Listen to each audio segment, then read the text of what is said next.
ভাই আপনাদের যাদের মোবাইলে ভালো চার্জ থাকে না, চার্জ তাড়াতাড়ি শেষ হয়ে যায়, আপনার ফোনে ৩ টা কাজ করে দেখুন, দেখবেন যে আপনার ফোনের চার্জ ব্যাকআপ ভালো দিয়ে থাকবে। সেই গুরুত্বপূর্ণ কাজটা কিভাবে করবেন? জাস্ট আপনার যে ১ নাম্বার কাজ করবেন সেটা হলো আপনাদের ফোনে যে প্লে লিস্ট রয়েছে সেখানে আপনি চলে যাবেন। যাওয়ার পর উপরে দেখেন প্রোফাইল পিকচার এখানে একবার ট্যাপ করবেন। ট্যাপ করার পর নিচে দেখতে পাচ্ছেন সেটিংস লেখা আছে এখানে একবার ট্যাপ করে দিবেন। ট্যাপ করার পর উপরে দেখেন জেনারেল অপশন দেখতে পাচ্ছেন, এখানে ক্লিক করবেন। ক্লিক করার পর এই যে দেখতে পাচ্ছেন থিম লেখা আছে, এখানে একবার ট্যাপ করে দিবেন। ট্যাপ করার পর নিচে দেখতে পাচ্ছেন সেভ বাই ব্যাটারি সেভার লেখা আছে। এটাকে জাস্ট আপনি সিলেক্ট করে ওকে বাটন ট্যাপ করে দিবেন।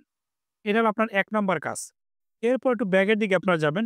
যাওয়ার পর আবার প্রোফাইল পিকচারে ক্লিক করবেন।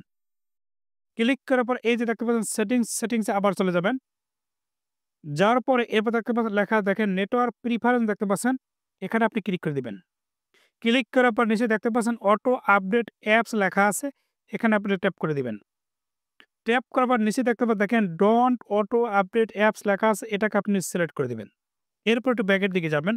যাওয়ার পর দেখতে পাচ্ছেন অটো প্লে ভিডিও লেখা আছে, এখানে আপনি ক্লিক করে দিবেন। ক্লিক করার পর দেখতে পাচ্ছেন ডন্ট অটো প্লে ভিডিও, এটাকে আপনি সেট করে রাখবেন। এটা হলো ২ নম্বর কাজ। এরপর আপনি ব্যাকের দিকে যাবেন। আরেকটা কাজ করবেন, আপনাদের ফোনে যে সেটিংস রয়েছে সেটিংসের ভিতরে আপনি করে রাখবেন। জাস্ট আপনার ফোনে যে সেটিংস রয়েছে সেটিংসে আপনি চলে যাবেন। যাওয়ার পর দেখতে পাচ্ছেন সার্চ বার, এখানে আপনি ক্লিক করবেন। ক্লিক করার পর আপনি উপরে লিখবেন স্ক্যানিং লিখে এখানে সার্চ করবেন। SCANNING স্ক্যানিং লিখে সার্চ করার পর দেখতে পাচ্ছেন অনেকগুলো অপশন।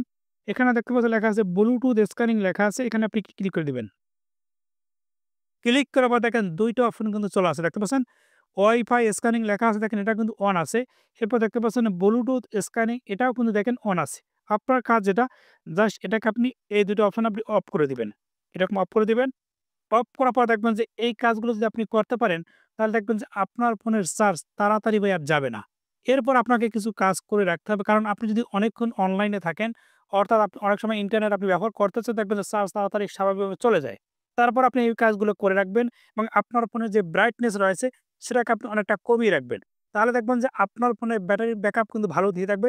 ভিডিওটা খুবই গুরুত্বপূর্ণ। আমার চ্যানেল থেকে যারা দেখতেছেন অবশ্যই সাবস্ক্রাইব করে রাখবেন। আমার পেজ থেকে যারা দেখতেছেন অবশ্যই ফলো করে রাখবেন।